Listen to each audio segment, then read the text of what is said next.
Bienvenue encore à votre émission Bien commencer la semaine avec la parole de Dieu. J'ai la joie de partager ce message avec vous encore ce matin. Nous continuons avec notre série sur la puissance de la parole de Dieu. Et nous avons entamé les types de sols sur lesquels la parole de Dieu tombe.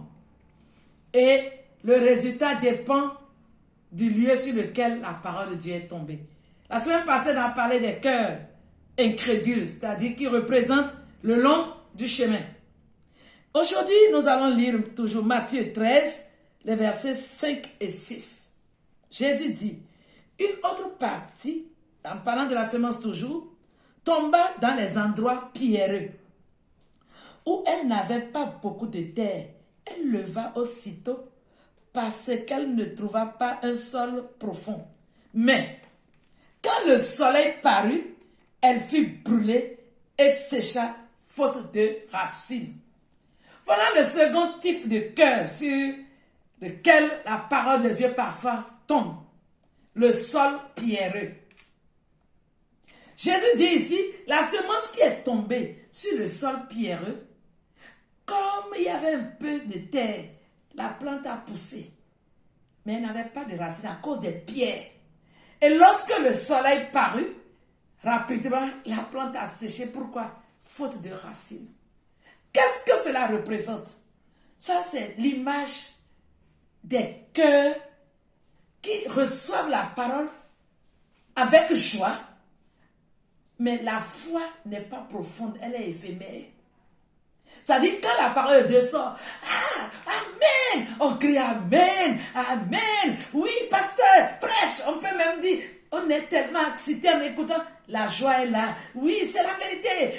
Et tout de suite, il y a une certaine foi qui a commencé, on est content, mais c'est de courte durée. Aussitôt, on quitte le lieu, ou bien l'église là, on quitte là, et on fait face aux problèmes de la vie. Tout ce qu'on a dit, Amen, Amen, là, tout part. Parce que quoi? La foi n'est pas profonde, pas de racines. Et nous avons un exemple dans la Bible. Dans Matthieu, le chapitre 14, à partir du verset 22 jusqu'au verset 31.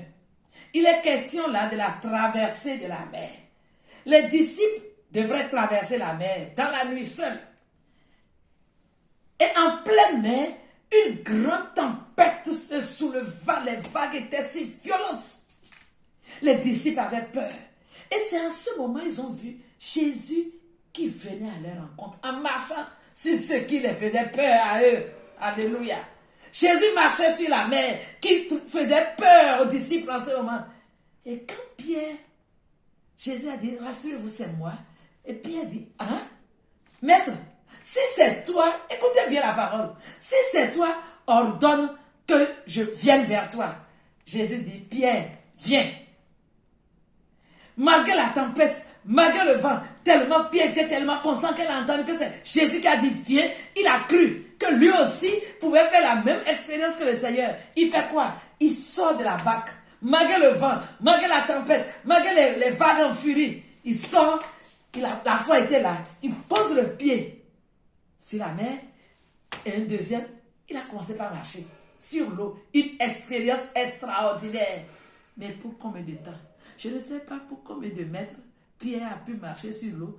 Mais la Bible dit au verset 30, voyant que le vent était fort, il eut peur et commença à enfoncer. Voilà. La foi qu'il a eue a été de courte durée. Quand Pierre a commencé par marcher sur l'eau, il a dit, mais le vent est là, mais je suis sur l'eau. Le doute a gagné le cœur de Pierre. Et aussitôt, voilà ce qui se passe avec la vie de beaucoup de personnes. Ils croient, on crie Amen, oui, Dieu est capable, Dieu va le faire, Dieu va le faire. Mais pour combien de temps? Et je m'en vais vous dire ceci. Certains ont bloqué leur miracle à cause de ça. Le processus est enclenché. Le processus de la guérison est enclenché. Le processus est déjà enclenché. Le miracle est enclenché. Mais ton doute vient stopper tout comme Pierre. Il a commencé par enfoncer. Il avait commencé par marcher. C'est sur la même mer, avec les mêmes tempêtes, avec tout ce qu'il a. Les ténèbres étaient toujours là. Ce n'est pas que c'était calmé. Non, non, non, non, non, non, non. Mais la foi a été de courte durée. Elle n'était pas profonde. Et beaucoup de personnes aujourd'hui sont comme ça. Quand ils viennent, par exemple, quand ces personnes viennent, et on prie pour elles. Peut-être qu'elles étaient malades.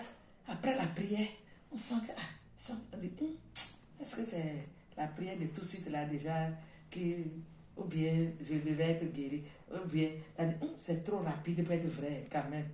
Le doute a commencé ça, hein? Le doute a commencé.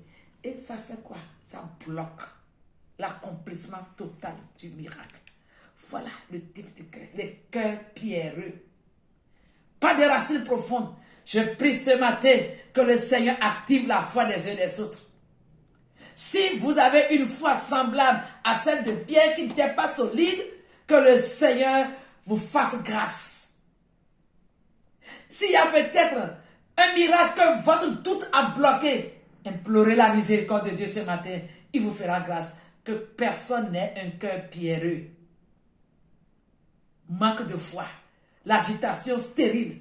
On crie Amen, Amen, Amen, Amen, Amen. Mais pour comme à peine on sort et on fait face au problème, on a déjà oublié toutes ces promesses de Dieu. Que le Seigneur nous aide à analyser nos cœurs chaque jour. Que Dieu vous bénisse. La semaine prochaine, on va parler d'un autre type de sol. Et pendant cette série, je voudrais que chacun puisse analyser son cœur et voir quel est le type de sol qu'il a. Quel est son comportement face à la parole de Dieu. Que le Seigneur vous bénisse et bonne méditation à vous. Shalom.